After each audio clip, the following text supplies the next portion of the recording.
Muy buenas noches para todos y gracias por asistir a este espacio. El día de hoy nos acompaña David Higuera con su presentación Rate Transient Analysis, Fundamentals for Conventional and Unconventional Reservoirs. Y bueno, ya en un momentico le damos el espacio a David para que empiece su presentación. Quisiera hacerles unas recomendaciones para el transcurso de la conferencia, y es que mantengan por favor sus cámaras y micrófonos apagados durante toda la presentación para no interrumpir el transcurso de la misma.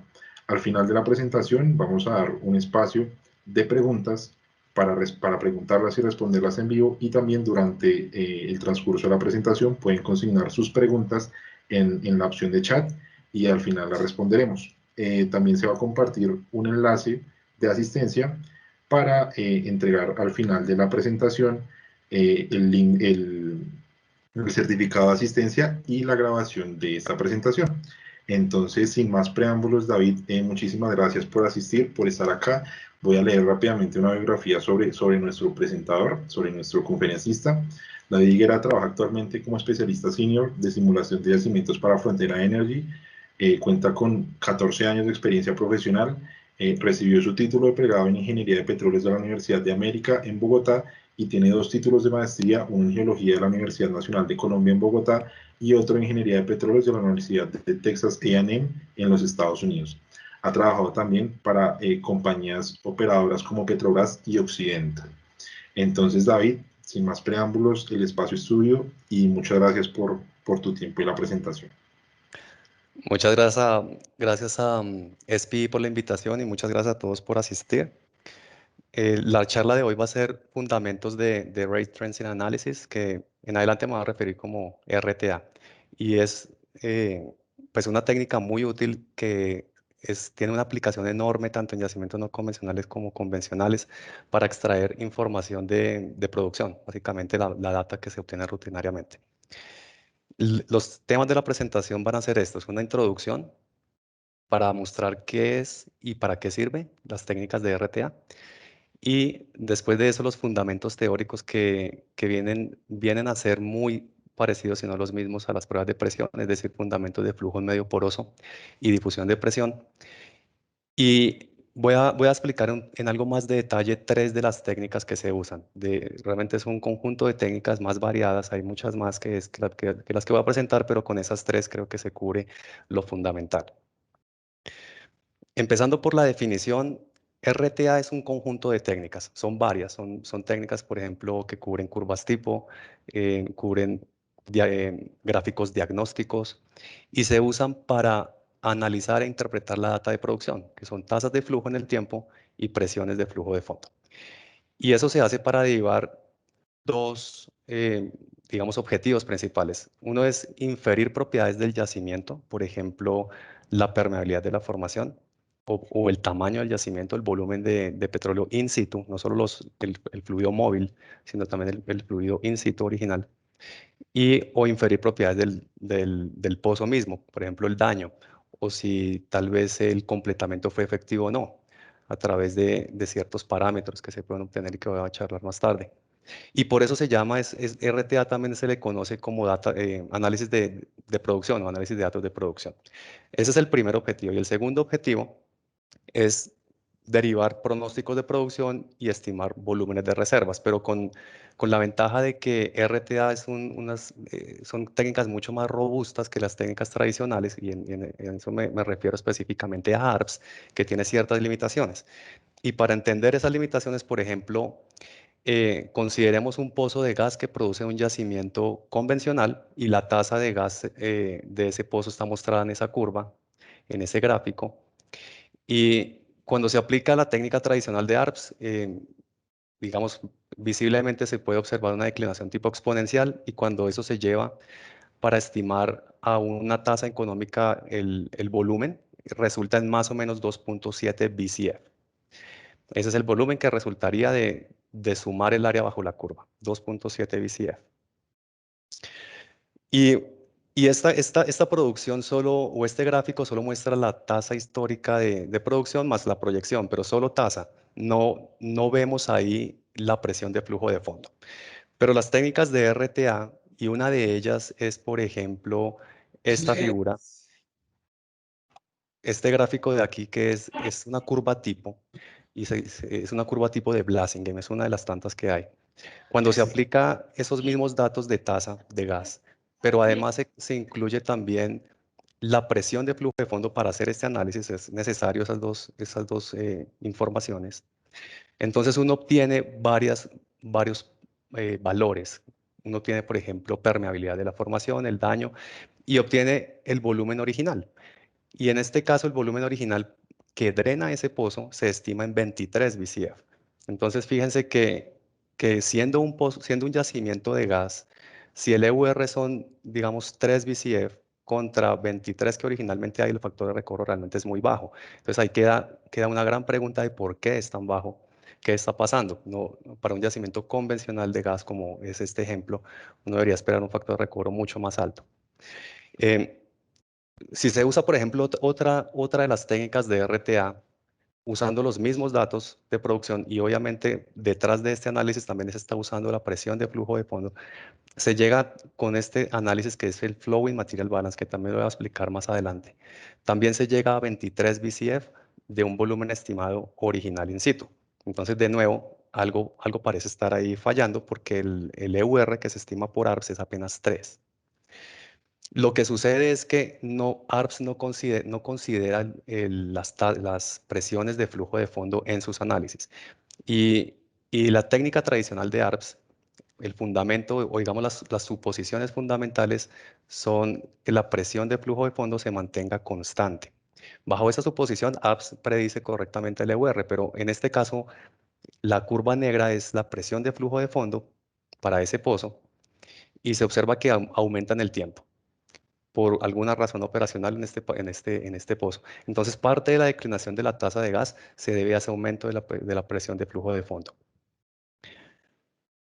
Resumen, esta diapositiva resume la diferencia entre ARPS en la caja azul a la izquierda y las técnicas o las diversas técnicas de RTA para llegar a ese segundo objetivo que es el de predecir tasas y predecir el volumen acumulado a cierto límite económico. Entonces, la diferencia cuando se aplica el uno del otro, fundamentalmente es que ARP solo usa datos de producción, mientras que con las técnicas modernas, por ejemplo, la curva tipo de Blasingame, se utiliza tanto tasa como presiones de flujo de fondo. Entonces, ya no hay esa limitación de que la presión de flujo de fondo sea constante. Y además de eso, ARPS son técnicas que se derivaron empíricamente, mientras que estas técnicas de RTA tienen un rigor físico y un rigor matemático que se deriva de los fundamentos del flujo en medio poros. Y tal vez la última diferencia importante es que mientras ARPS solo permite derivar, digamos, el entregable de las curvas de declinación de ARPS es tasa en el tiempo y es volumen acumulado, EUR, por ejemplo. Las técnicas tradicionales entregan eso, pero además de los datos que se obtienen rutinariamente, también se pueden inferir características del yacimiento o propiedades del pozo como el daño. Entonces es bastante útil porque es explotar de la información que ya se obtiene en el campo rutinariamente, extraer mucha más información que simplemente volúmenes y pronósticos de producción.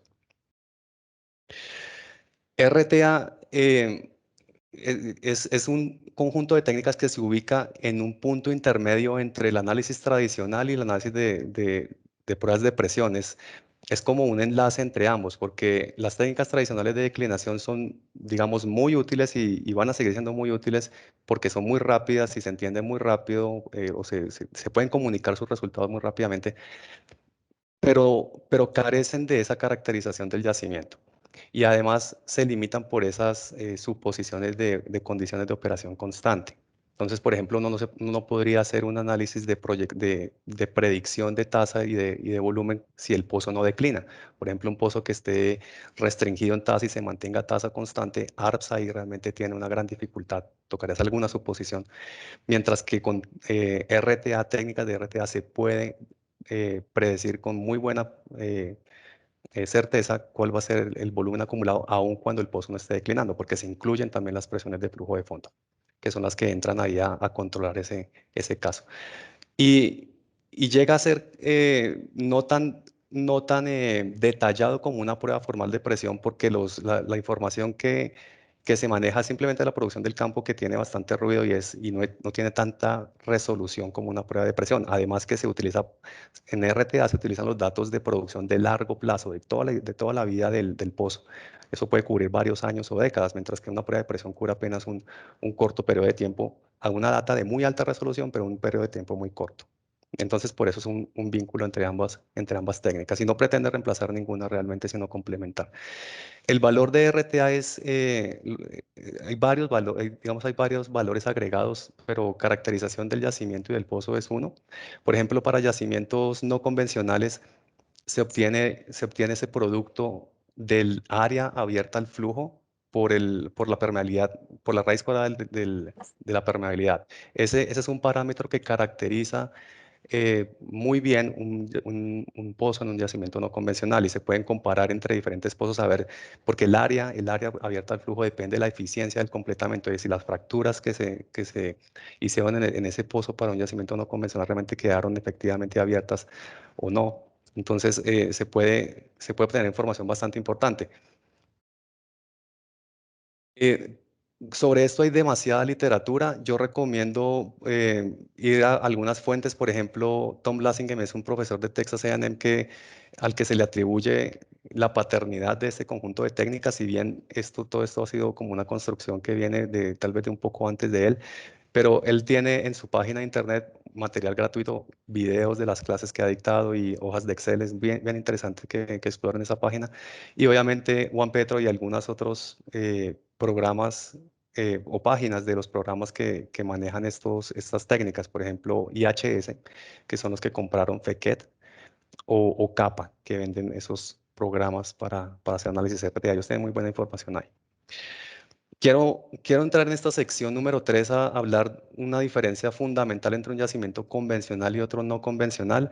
Hay varias diferencias, pero voy a citar solo una en específico, que es la que tiene que ver con el tamaño del sedimento, o específicamente el tamaño del poro. Esta gráfica que muestro aquí tiene en el eje X el tamaño del poro en micras. Y las diferentes barras de colores indican en verde, por ejemplo, una arenisca, un yacimiento convencional; en magenta un yacimiento más apretado; y en amarillo un shale. Y aquí por no convencional realmente me estoy refiriendo a shales, porque el término no convencional a veces también cubre, por ejemplo, tar sands, o cubre depósitos de gas asociados a mantos de carbón o hidratos de metano, pero aquí solo voy a hacer referencia, cuando hable de no convencionales, a shale gas o a yacimientos tipo shale. Y fíjense que el tamaño es muy importante, porque mientras en un yacimiento convencional los poros son bastante grandes, en el orden de varias micras, eso es comparable con el tamaño de un cabello humano que está mostrado aquí. A medida que se reduce el tamaño del grano del sedimento y por lo tanto el tamaño del poro, hasta llegar al orden de los shales, eso ya reduce el orden unas 3 veces, el orden de magnitud, unas 3 veces, hasta llegar al orden de los nanómetros. Ya no estamos hablando de micras, sino de nanómetros. Y en esos poros tan pequeños, por ejemplo, no cabe la molécula del coronavirus, que tiene 120 nanómetros. No cabe en un shale, porque es demasiado grande para eso. La molécula, por ejemplo, del metano tiene alrededor de 0,38 nanómetros.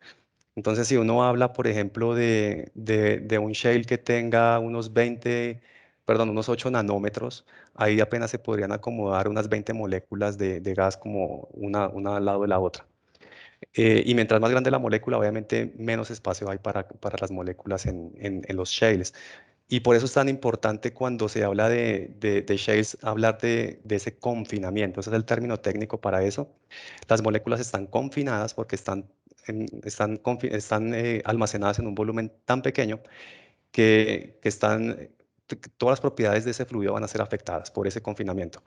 Y hay mucha investigación al respecto. Hay, por ejemplo, ya evidencia de que los fluidos tienen una depresión del punto de burbuja solo por el hecho de estar confinados ahí. Entonces, si se mide el punto de burbuja de una mezcla de hidrocarburos en un shale, va a ser diferente, va a ser menor que el punto de burbuja de la misma mezcla de hidrocarburos, pero en una arenisca, es decir, sin confinamiento. Yacimientos no convencionales están en diferentes partes del mundo, pero pues el desarrollo realmente se han centrado es en Norteamérica y en Argentina también.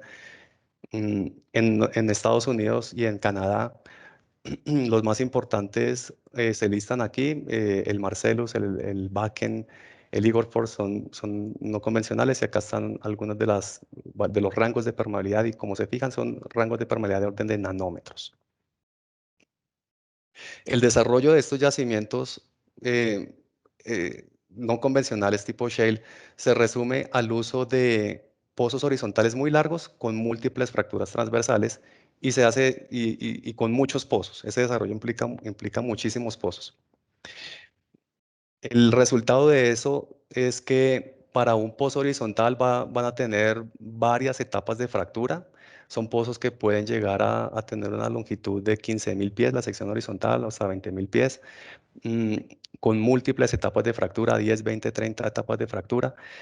Y va a haber un volumen de roca alrededor de ese pozo en el que la roca quedó efectivamente estimulada. Ese volumen se conoce como el SRV en la literatura técnica, es el Stimulated Reservoir Volume. Y, y dado que la permeabilidad de la matriz sin estimular es tan baja, el fluido que fluye hacia el pozo prácticamente viene de ahí nomás. Hay algunos modelos que incluyen algo de flujo desde el volumen no estimulado hacia el volumen estimulado, pero en términos prácticos el volumen que se estimula es el que fluye. Y en el argot de la literatura de los no convencionales se dice que es el completamiento el que crea el yacimiento, porque son las fracturas hidráulicas realmente las que definen qué fluye y qué no. Donde no hay fracturas hidráulicas o fracturas asociadas al fracturamiento hidráulico, probablemente la roca no va a fluir hacia el pozo. Los fundamentos, digamos, de las técnicas RTA se basan en el flujo en medio poroso. Toda la física de flujo en medio poroso que aplica para las pruebas de presión se llevó con algunas modificaciones para hacer análisis de la historia de producción que se tiene. En pruebas de presión, digamos, las variables son mucho más controladas. Se controla la tasa de flujo, se mide muy bien la presión de flujo de fondo. Pero para RTA toca hacer algunas modificaciones para tener en cuenta oscilaciones de la tasa. La tasa no se mantiene constante, entonces, pero la teoría, la física, la matemática es realmente muy parecida. Empezando, por ejemplo, un concepto importante es el de regímenes de flujo. Es muy importante porque de acuerdo al régimen de flujo en el que se produzca el pozo, se puede inferir cierta información. Entonces, por ejemplo, en un régimen de flujo transitorio, que es el que se obtendría cuando el pozo empieza a producir y muy temprano en la vida de producción de ese pozo. Durante ese régimen de flujo se obtiene información, por ejemplo, de la permeabilidad, mientras que en un régimen de flujo posterior se obtiene información del volumen del yacimiento. Em, el régimen transitorio es todo ese momento de tiempo que ocurre desde que el disturbio de presión que se crea con la producción en un pozo empieza a viajar radialmente desde el centro del pozo hacia afuera y mientras ese disturbio siga viajando y no toque las fronteras del yacimiento, todo eso se va a conocer como periodo transitorio. Entonces, por ejemplo, si uno tiene un gráfico que muestra en el eje Y presión y en el eje X distancia desde el pozo hacia el límite del yacimiento, es como dividir ese cilindro transversalmente y solo ver una parte del cilindro porque es simétrico hacia el otro lado. Entonces uno vería algunos perfiles de presión y habría un momento de tiempo en el que, asumamos que el pozo se produce a tasa constante, por eso es que la presión en el pozo está cayendo. En algún momento de tiempo ese perfil de presión va a llegar hasta el límite del yacimiento y eso es lo que se conoce como el fin del periodo transitorio. El periodo transitorio, entonces, es un periodo durante el cual ese disturbio de presión creado por la producción viaja radialmente hacia afuera del pozo.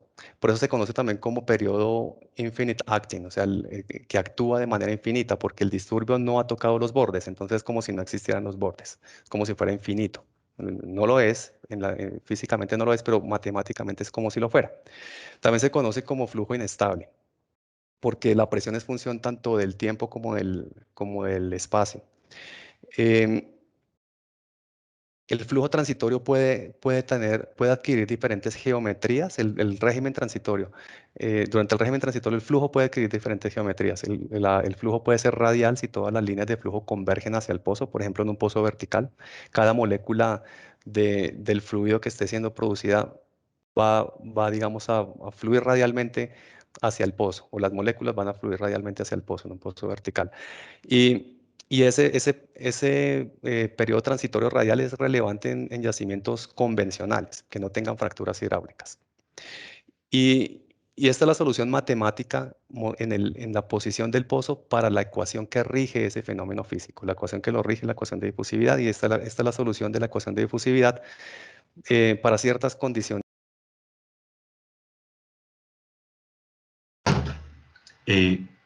David, estás en silencio, ¿podrías reactivar nuevamente tu audio, por favor?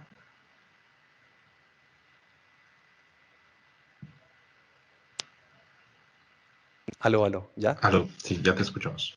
Listo. Esta es la solución de la ecuación de difusividad.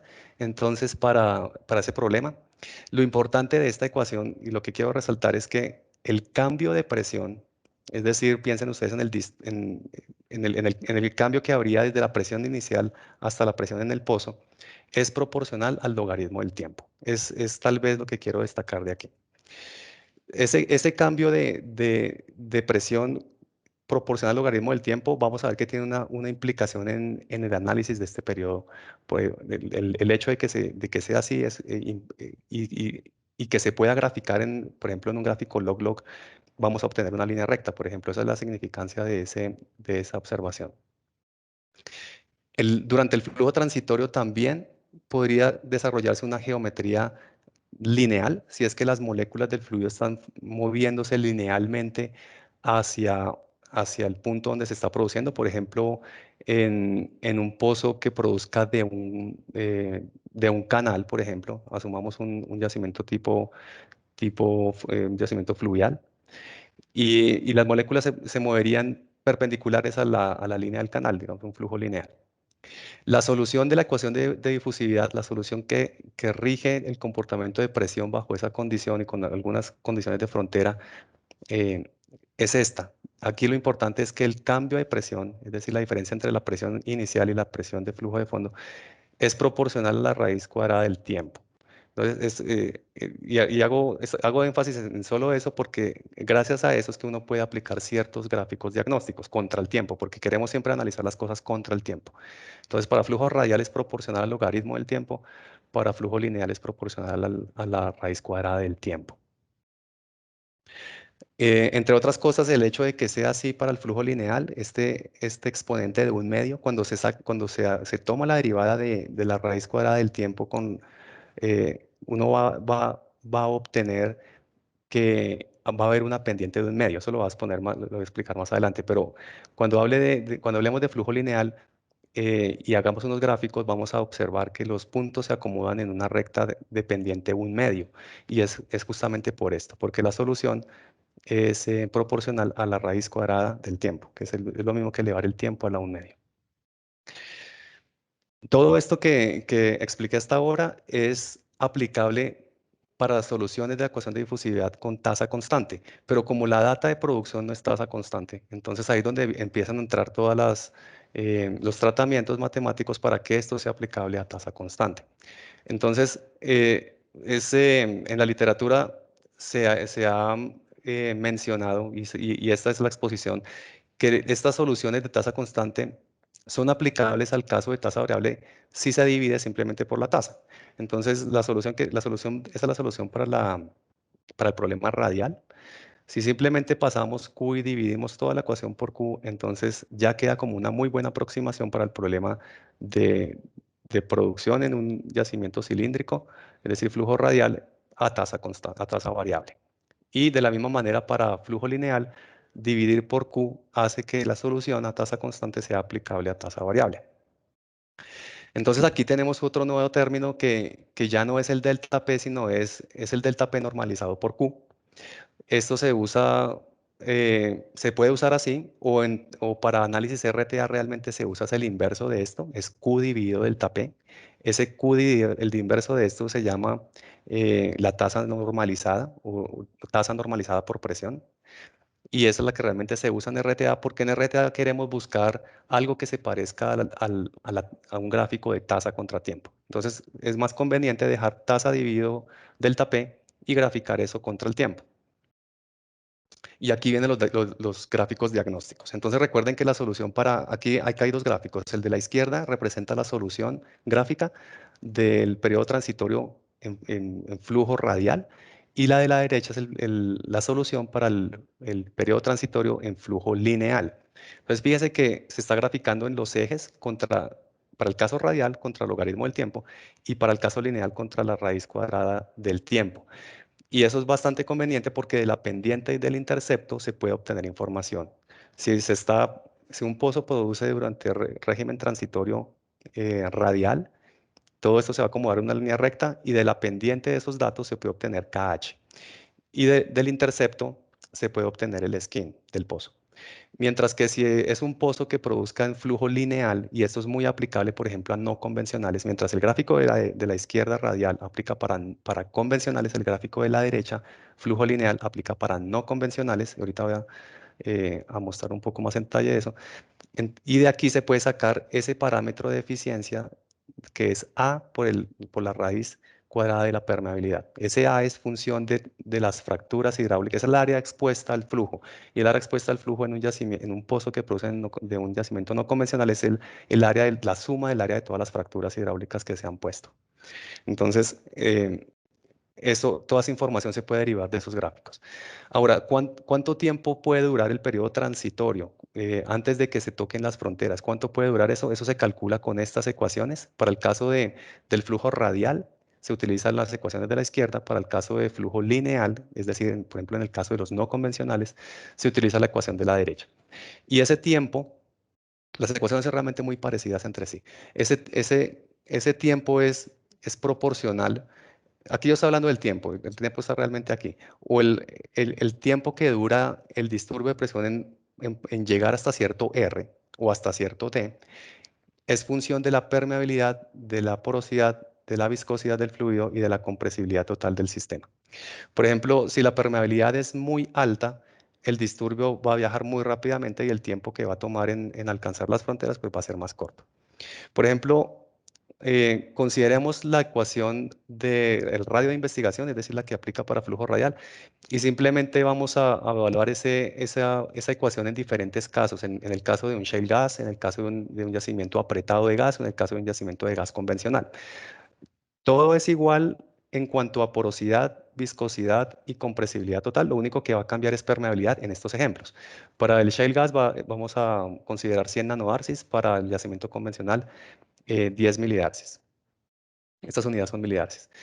Entonces, si se pone a producir un pozo en cada uno de esos sistemas, o al menos en esos dos, en el shale y en el convencional, al cabo de un día, en el shale apenas se va a alcanzar 5 pies, el disturbio de presión apenas va a alcanzar 5 pies fuera del pozo, mientras que en el convencional va a alcanzar 650 pies, bastante.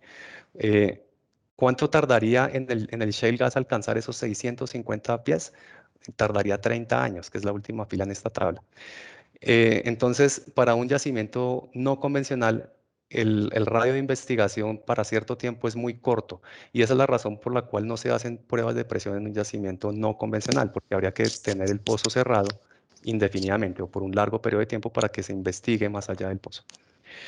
Por eso es que es importante hacer RTA, porque como se cuenta con información de largo plazo que permite que el disturbio de presión ya haya viajado bastante tiempo, años, por ejemplo, que es lo que dura la vida productiva de un pozo. Entonces, en lugar de hacer pruebas de presión, bajo un cierre se utiliza la teoría de las pruebas de presión para analizar el drawdown, es decir, la producción del pozo, pero obviamente con tasas variables, y tasas que a veces no son tan bien controladas y tienen cierto ruido.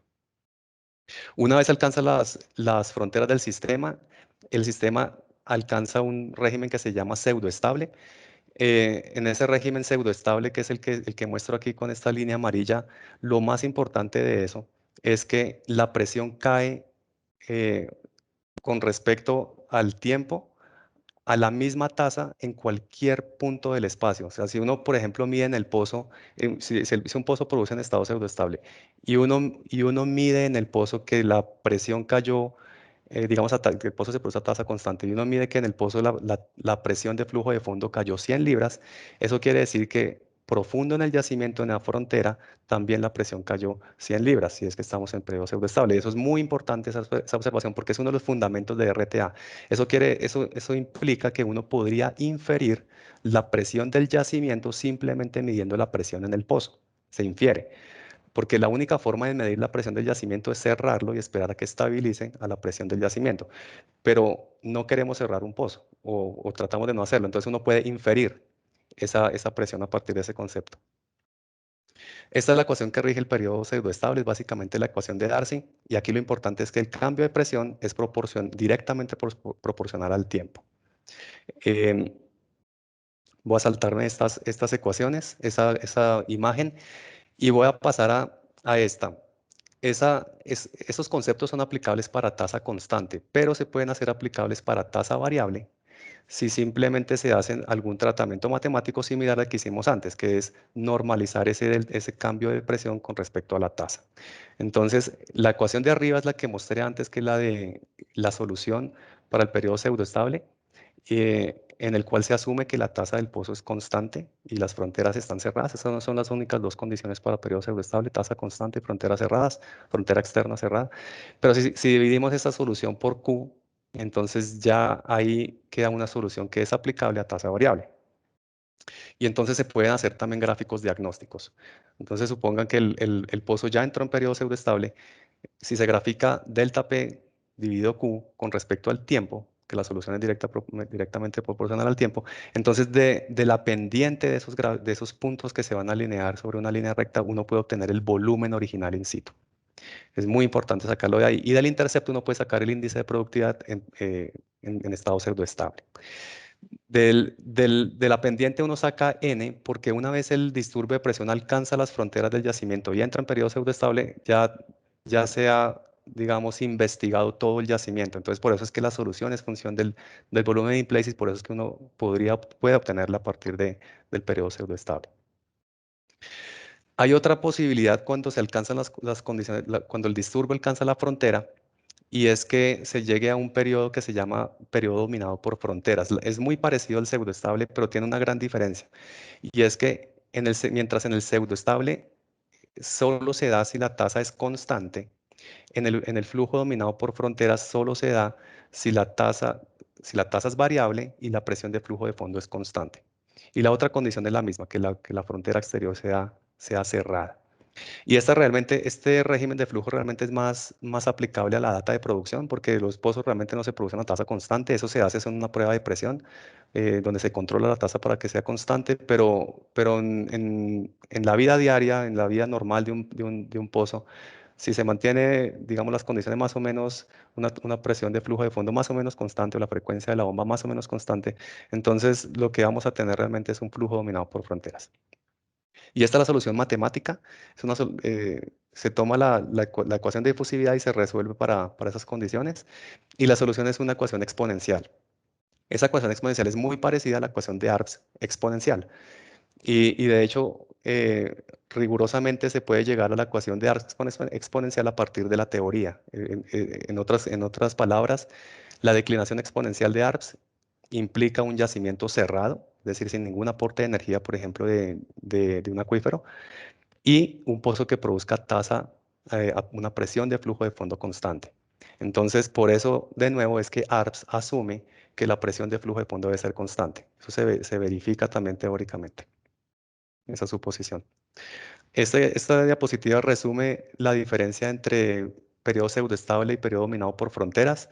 Y en resumen en ambos periodos el disturbio de presión ha tocado las fronteras, pero la diferencia es que en estado pseudoestable la condición es que la tasa sea constante, y en periodo dominado por fronteras la tasa es variable porque la presión de flujo de fondo es constante. Hay un concepto muy importante que mezcla esos dos mundos, ese mundo de la tasa variable a presión de flujo de fondo constante, y el otro caso que es la tasa de flujo constante. digamos, eso se vincula a través de una única función que es el Material Balance Time. Esa es una función que hace que ambas cosas sean lo mismo. Si se grafica los datos usando esta variable de Material Balance Time, ya no importa si la condición es de tasa constante o de presión de flujo de fondo constante, porque la solución se hace exactamente igual. Y ya lo voy a mostrar en la siguiente diapositiva. Pero eh, matemáticamente es una función muy simple para líquidos, es simplemente dividir el acumulado de producción de petróleo dividido la tasa de producción de petróleo. Entonces uno puede pensar en que uno tiene una tabla de Excel con tiempos en una columna, tasa en otra columna y acumulado en otra columna, y hay una columna adicional que simplemente uno divide acumulado entre tasa, y eso va a ser el material balance time. Y físicamente lo que representa ese material balance time es, es el tiempo hipotético que habría tardado el pozo en producir el volumen acumulado a cierto momento. Entonces piensen que es como igualar esta área verde bajo la curva, pero hacerla a tasa constante, es decir, hacerla un rectángulo. Aquí están lo que les mencioné anteriormente, las soluciones de la física de todo esto a tasa de flujo constante o a presión de flujo de fondo constante. La una es la azul, a tasa constante, y viene primero el periodo transitorio. Llega un momento en el que el disturbio toca la frontera, que es esta barra verde punteada, y a tasa constante se alcanza el periodo pseudoestable. Ahora, si el pozo se produce a presión de flujo de fondo constante, entonces de nuevo va a entrar en periodo transitorio por un tiempo hasta que alcanza el disturbio de presión en la frontera y se llega al periodo dominado por frontera, que es la curva verde, la curva roja. Y eso está graficado, digamos, contra el tiempo. Es realmente tiempo dimensional, pero pensemos en esto en tiempo.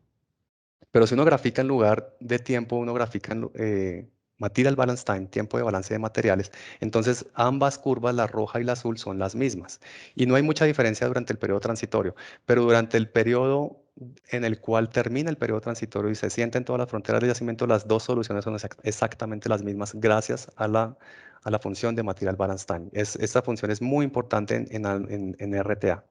Y es muy importante por eso, porque la data de producción que uno tiene en el campo es data de producción variable, no es data de producción constante, pero uno puede usar las soluciones de producción constante que son mucho más simples y muy conocidas gracias a las pruebas de presión. Se pueden usar esas soluciones simplemente haciendo que la variable del tiempo ya no sea tiempo, sino tiempo de balance de materiales. Esa es la utilidad de eso. Todo esto aplica para todo lo que he contado hasta ahora, aplica para líquidos, pero para gases es más complicado porque las propiedades del gas varían muchísimo con respecto a la presión. Pero todo eso que he contado se hace aplicable si se usa, como se usan pruebas de presión para gas, el pseudotiempo y la pseudopresión. Y con esas variables, usando pseudopresión en lugar de presión para gas o pseudotiempo en lugar de tiempo para gas, ya todo queda perfectamente aplicable para gas. En cuanto a pozos no convencionales, los regímenes de flujo son, digamos, siguen la misma secuencia. Hay un periodo transitorio y después probablemente un periodo dominado por fronteras. Pero para yacimientos no convencionales tipo shale, como mostré antes en el ejemplo anterior, el disturbio de presión realmente no viaja mucho porque la permeabilidad es muy baja. Entonces, casi que los pozos que producen yacimientos no convencionales, casi que toda su vida, o gran parte de su vida productiva, producen durante el periodo transitorio. Todo lo que se produzca en el pozo va a generar un disturbio que aún no ha tocado las fronteras. Esas fronteras ya no serían las fronteras realmente del yacimiento, sino son las fronteras hipotéticas que hay entre dos fracturas. Imaginen ustedes en esta vista de planta de aquí, hay un pozo horizontal y hay diferentes planos de fracturas transversales a ese pozo horizontal. el- las moléculas de gas van a fluir linealmente hacia la cara de la fractura, hacia un lado de la cara y hacia otro lado de la cara. Va a haber un punto muy largo en el tiempo en el que el disturbio va a llegar hasta un punto medio entre dos fracturas consecutivas. Y en ese punto medio, una molécula de gas no va a saber si se tiene que ir para la fractura de la izquierda o se tiene que ir para la fractura de la derecha. Entonces, en ese momento de tiempo, finaliza el periodo transitorio y empieza el flujo dominado por fronteras. porque los pozos no convencionales casi que se operan es a una presión de flujo de fondo constante. Por eso es que hablo de flujo dominado por fronteras y no periodo pseudoestable. Entonces, pero el tiempo hasta que llega a pasar eso, realmente es muy largo, pueden ser realmente años, hasta que ese disturbio de presión desde un plano de la fractura llega hasta el punto medio, intermedio con respecto a la siguiente fractura, eso son años. Entonces, en pozos que producen de no convencionales, el periodo transitorio es el más importante y el más largo, a diferencia de yacimientos convencionales en el que el periodo transitorio es muy corto y el de más largo plazo es el flujo dominado por fronteras o el periodo pseudoestable si es que se produce a tasa constante. Y esta figura representa digamos ya con datos reales, lo que mostré anteriormente para flujo lineal. Recuerden que para pozos en yacimientos no convencionales, la solución que aplica realmente es las soluciones de flujo lineal y sobre todo lineal en periodo transitorio, por lo que la permeabilidad es tan baja. Entonces, de nuevo, aquí está graficado Q contra delta P con respecto al material balance time y todos los puntos o gran parte de esos puntos se van a alinear a una recta de una pendiente un medio. Y recuerden que un medio se debe a que la solución de las ecuaciones para flujo lineal son proporcionales a la raíz cuadrada del tiempo. Entonces, cuando se grafica en un gráfico log-log, el logaritmo hace que ese un medio, que es el exponente del tiempo, baje y digamos, actúe como la pendiente de esa recta. Entonces, para este caso, la mayoría una buena parte de los puntos actúan en flujo transitorio lineal y más o menos por aquí ya viene otra línea recta diferente a un medio, que es una recta de igual a 1. Esa es la que se reconoce como el fin del periodo transitorio y todo ese tiempo, todos esos puntos que están en una recta de 1 son puntos en estado dominado por fronteras. Todo esto es para introducir las curvas tipo que se utilizan en RTA. Una de las más importantes es la de Fedkovich, que se introdujo en el 80, y esa curva de Fedkovich vincula el mundo de las soluciones analíticas de flujo en periodo transitorio, que son estas curvas cóncavas hacia arriba, a la izquierda de esta línea morada, de esta recta morada, con el mundo del periodo dominado por fronteras, que es el mundo de ARPS, digamos. Todas estas soluciones implican que el pozo se produce a presión de flujo de fondo constante y Fedkovich definió unas variables adimensionales. Lo importante de las curvas de Fedkovich es que uno puede derivar información del yacimiento, uno puede derivar la permeabilidad del yacimiento a partir de los puntos que resulten graficados en el espacio del periodo transitorio. Y una vez, si uno tiene puntos de producción en el lado del periodo dominado por fronteras, de ahí uno puede sacar, por ejemplo, el volumen in situ del yacimiento o el índice de productividad también.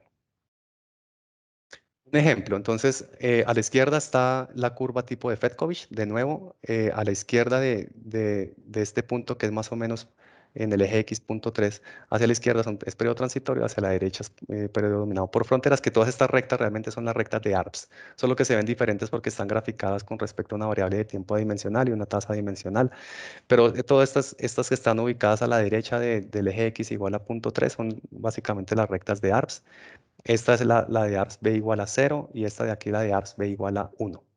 Entonces lo que uno hace es coge los datos de tasa nomás, porque Fedkovich no utiliza presiones de flujo de fondo todavía, y los grafica en un gráfico log-log con el mismo número de ciclos logarítmicos, se superponen los puntos y a partir de ahí ya uno observa, por ejemplo, que hay unos puntos que están en periodo transitorio. De esos puntos uno puede sacar o inferir permeabilidad y skin, y ese pozo ha producido el tiempo suficiente para que el disturbio de presión alcance las fronteras. Luego hay algunos puntos de producción que se observan en periodo dominado por fronteras. Ese tiempo que se alcanza, que alcanza las fronteras, uno lo lee en el gráfico real de los puntos y son 100 días. Entonces uno podría coger y usar la ecuación que había mostrado antes, que es la de radio de investigación, coger aquí, por ejemplo, el tiempo para alcanzar el estado pseudoestable 100 días. Entonces uno podría determinar, si es que uno conoce, por ejemplo, permeabilidad, uno podría conocer cuál es el radio de esas fronteras, o si uno conoce el radio de esas fronteras por algún mapeo, podría uno inferir permeabilidad. Pero Fedkovich hace todos estos cálculos a partir de sus ecuaciones. Uno simplemente escoge las rectas que se ajustan. En este caso, uno escoge la recta en el periodo dominado por fronteras y otra curva en el periodo transitorio. A partir de esa curva del periodo transitorio es que uno saca permeabilidad skin y aplica las ecuaciones y se obtiene de esos datos de producción. Fíjense que ya se obtiene, por ejemplo, la permeabilidad del yacimiento, se obtiene el skin del pozo y se obtiene el volumen original. Y obviamente uno puede sacar de aquí un pronóstico de producción porque simplemente usar la curva correspondiente al B de ARPS y hace un pronóstico de producción también a partir de Fedkovich. La curva de Fedkovich originalmente se desarrolló para flujo radial, pero después se incorporó la recta correspondiente a la solución analítica para flujo lineal y es una recta de un medio, siempre un medio asociado a un flujo lineal. Mostrando, por ejemplo, un pozo, este es un pozo real de 8.600 pies de sección horizontal en el Marcellus. Este pozo empezó a producir en el 2016 y hay un momento de unos 3 o 4 meses que muestra datos azules, la data de producción de agua, en el cual parte de ese fluido que se usó para fractura se devuelve, es el flowback. Y en el 2017 se cierra el pozo para perforar otro al lado y evitar lo que se conoce como el frac hit. Pero uno puede utilizar estos datos de producción de ese pozo para hacer el análisis.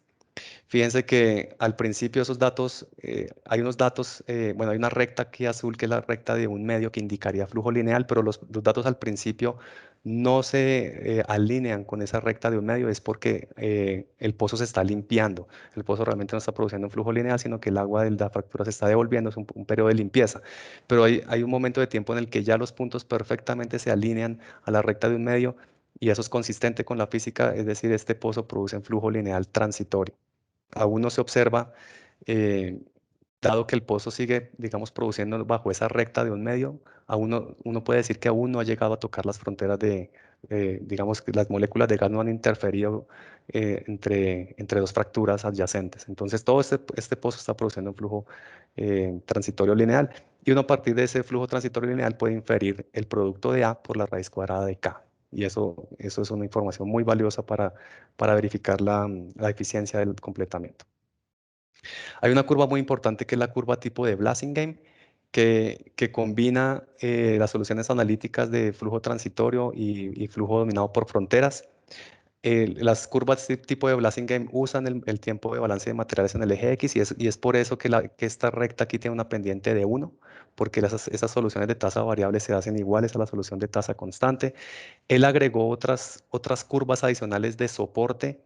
Esta, por ejemplo, el rate integral es simplemente una función que hace un suavizado de los datos y eso se hace porque en esta técnica se aplica una derivada. Entonces la derivada realmente no se debe aplicar o si se aplica sobre los datos reales queda una derivada muy ruidosa porque los datos reales de producción son muy ruidosos.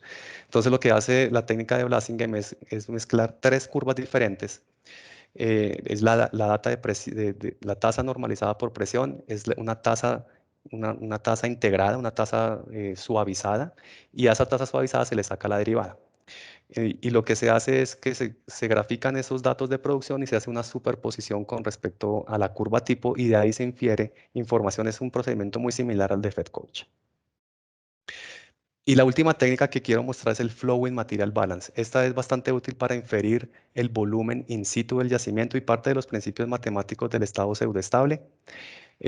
Se parte de hecho de la solución de las ecuaciones que mostré para estado pseudoestable, solo que se hace un tratamiento adicional digamos, de reorganizar la solución y se grafica, por ejemplo, Q dividido delta P, que es, ya lo he mencionado antes, y se grafica contra este parámetro, el volumen acumulado de producción, dividido el cambio de presión y la compresibilidad. Cuando se hace eso, la pendiente y el intercepto de esa recta brindan información. Por ejemplo, del intercepto se puede sacar el índice de productividad y de la extrapolación de ese ajuste al Y igual a 0 se saca el volumen in situ. Para el balance, para el flowing material balance para líquidos es muy sencillo, es el que mostré antes, es simplemente reordenar la solución en estado pseudoestable y graficarla.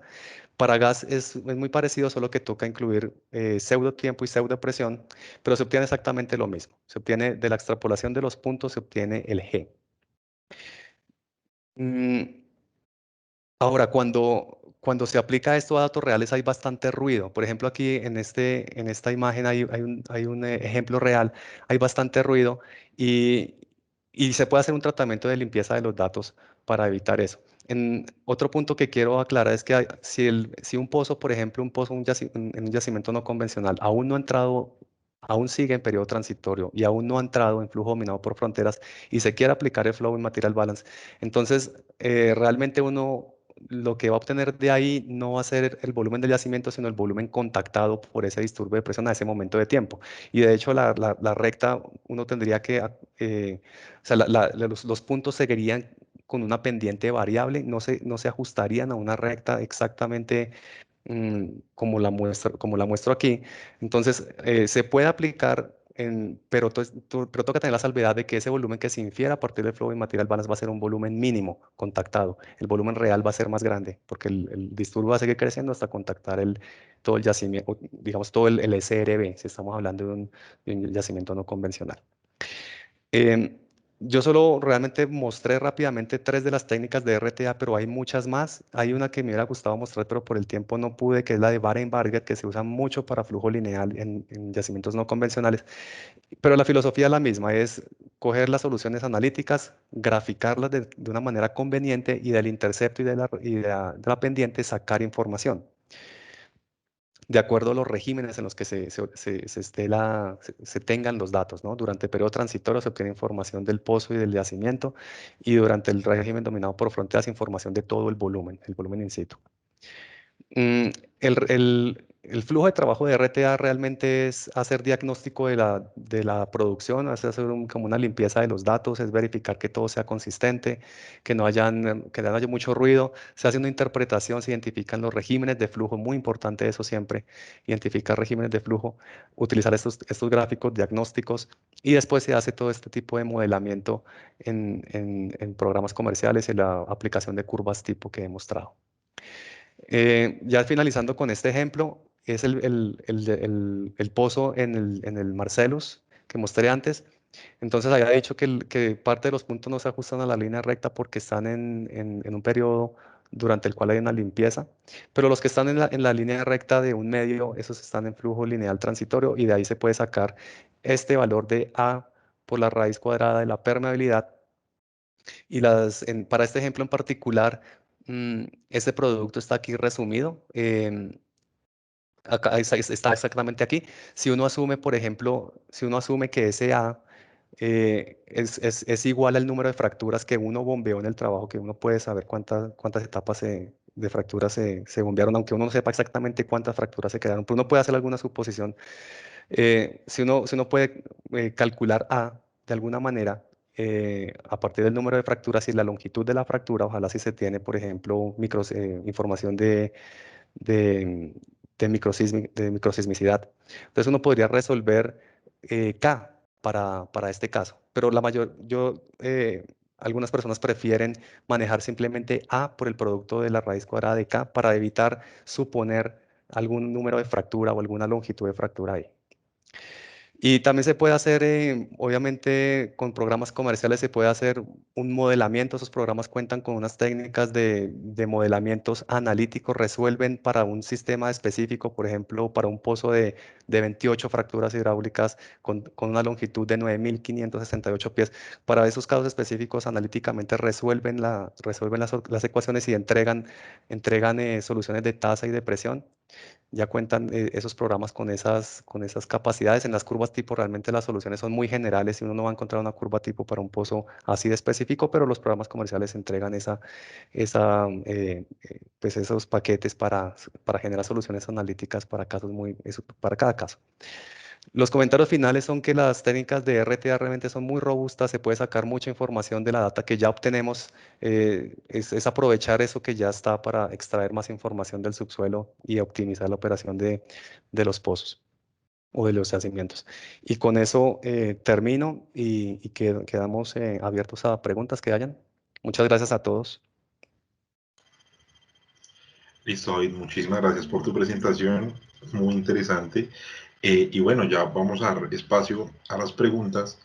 Si alguien desea hacer la pregunta, puede levantar la mano y abrir su micrófono y realizarla. Entonces, o también pueden hacer algún comentario.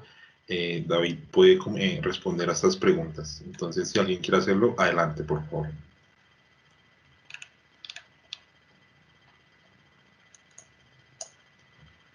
Bueno, tenemos una mano levantada. Santiago, adelante, por favor.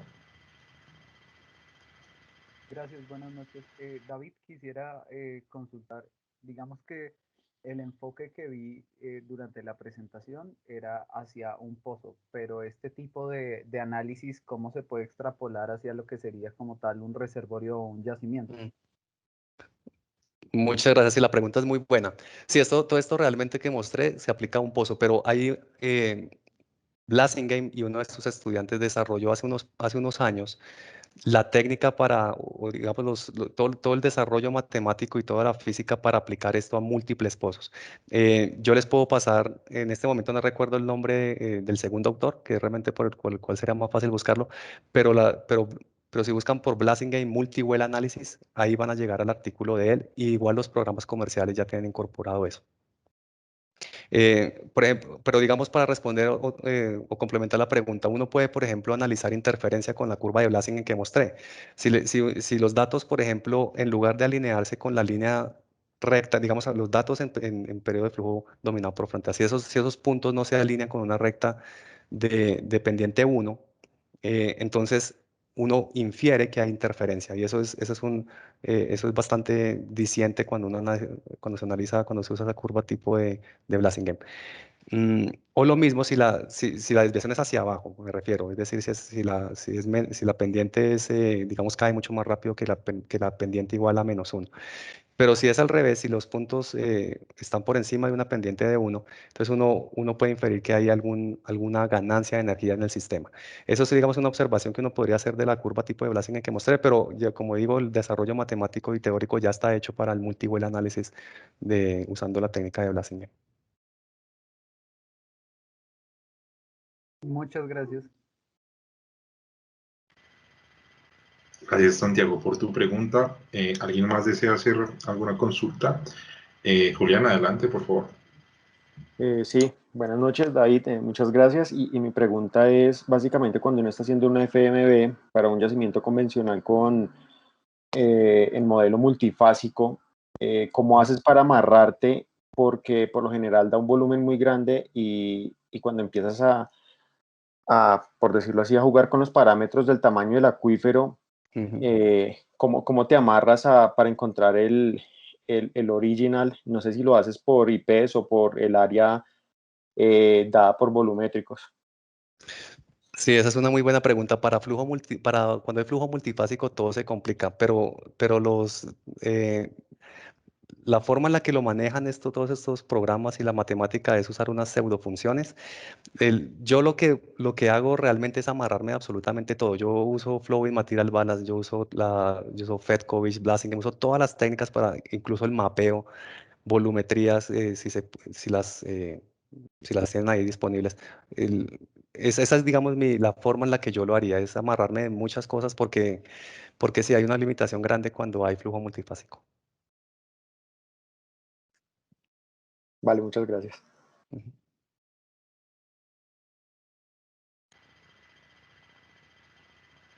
Bueno, ¿alguien más desea hacer alguna consulta? Aprovecho para mencionarles que en el chat está el formulario de asistencia de esta presentación. Hay como mencionaban algún comentario que hizo a él, hay digamos un cambio en el nombre, pero ese es el formulario para esta sesión.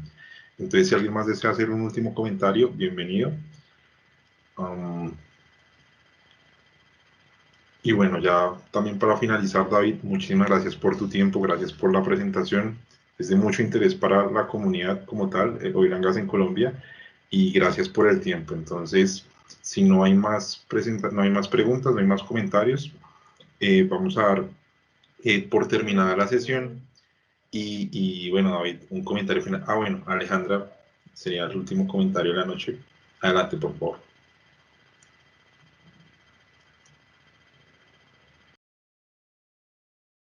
Aló, buenas noches. Muchas gracias. Ante todo, pues felicitaciones a David.